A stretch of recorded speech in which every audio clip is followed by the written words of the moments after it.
Oh, hello. I didn't see you there. Actually, I don't have a lot of time to stay and chat. I'm actually late for a meeting, so I'll be going now. What? Oh, this. Isn't that obvious what it is? It's not. Oh.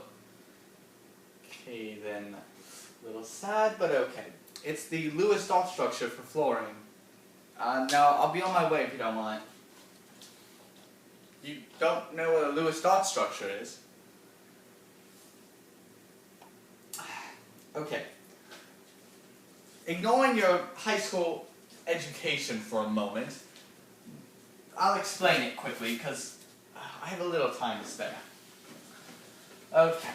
So, to understand the Lewis dot structure, you must first start with this. A crudely drawn, very crudely drawn picture of the periodic table. In order to see the periodic table, you must use your imagination. If you don't have one, bear with me. Okay. Now, to use the Lewis dot structure, there's this giant chunk in the middle of the periodic table. Now, it's very important to ignore all this. Just ignore it. It doesn't matter. It's like homework. It doesn't matter. Now, there are 8 sections of the periodic table that do. So, 1, 2, 3, 4, 5, 6, 8. There's 8. Trust me, I counted.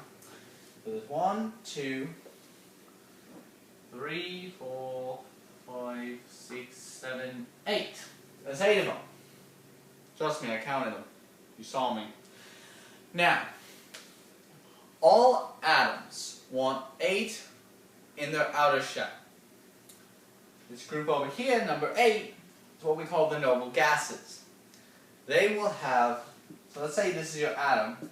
So you got 1, 2, 3, 4, 5, 6, 7, 8. 8 in its outer shell. It's happy, it's full, it's fat. Let's say our noble gas is a man who's just eaten dinner. He's full, he's fat, he's happy. Pays his bill and leaves. Doesn't leave a tip, but we'll talk about that another time. Now, let's talk about 1 to 7. Because they don't have a full belly. They are hungry. What are they going to do? Well, it's so obvious, isn't it? We really need to talk about your high school graduation and how you graduated, but that's for another time. So, what does 1 through 7 do? They're hungry, so they eat. They try and fill up to 8. So, let's go back to our friend fluorine. Let's just erase this. Alright? Now, like I said, all atoms want 8 in the outer shell. That is something known as the octet rule. Oct meaning 8, and tet just is there because it sounds cool. Why not? So, fluorine. Got a giant F. Probably what you saw on your report card a few times. Fluorine is in group 7. So it gets 7 dots. 1, 2, 3, 4, 5, 6, 7. Now, they're all arranged in groups of 2 except for this one, which is a lone dot because it's alone. These are dot pairs because they are dots that are paired together. Now, another thing you got to realize here. So, let's take the most famously known element on the table. Hydrogen. It's the most commonly known element because it's hydrogen. Everybody knows it. It's in group 1.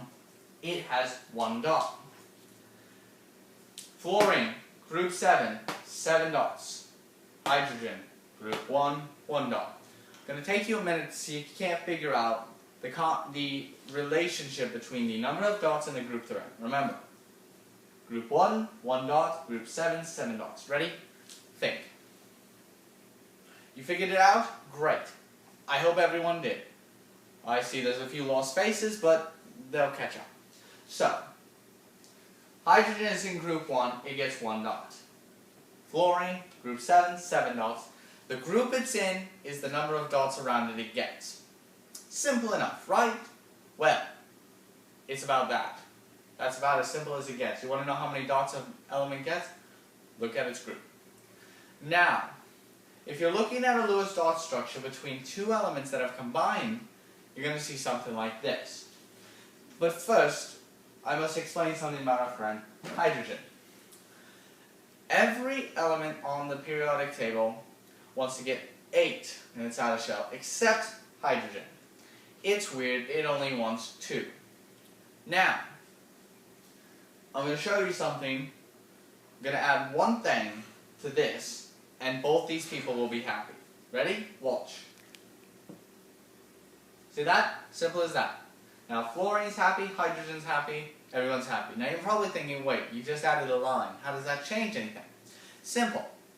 These two lone pairs became a bonded pair. The bar makes them bonded. Well, you're still probably thinking, but wait, okay, they're stuck together. That didn't change anything. You didn't, this still has 7, this still has 1. Wrong.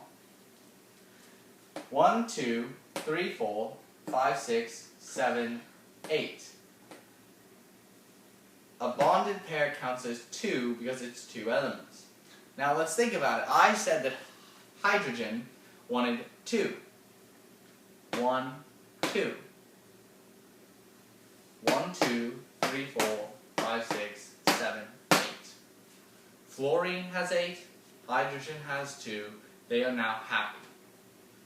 Both people are full. They can leave. And once again, leave a lousy tip. So, what have we learned here? The Lewis dot structure tells us how many atoms an element will have in its outer shell. Except, and it will also show us how they combine together. Furthermore, it also shows us that chemistry is a really hard concept to grasp. So, do you understand now? Good. Because I am currently running a little late, so I am going to have to just scoot on out of here, and if you need any more help, don't ask me.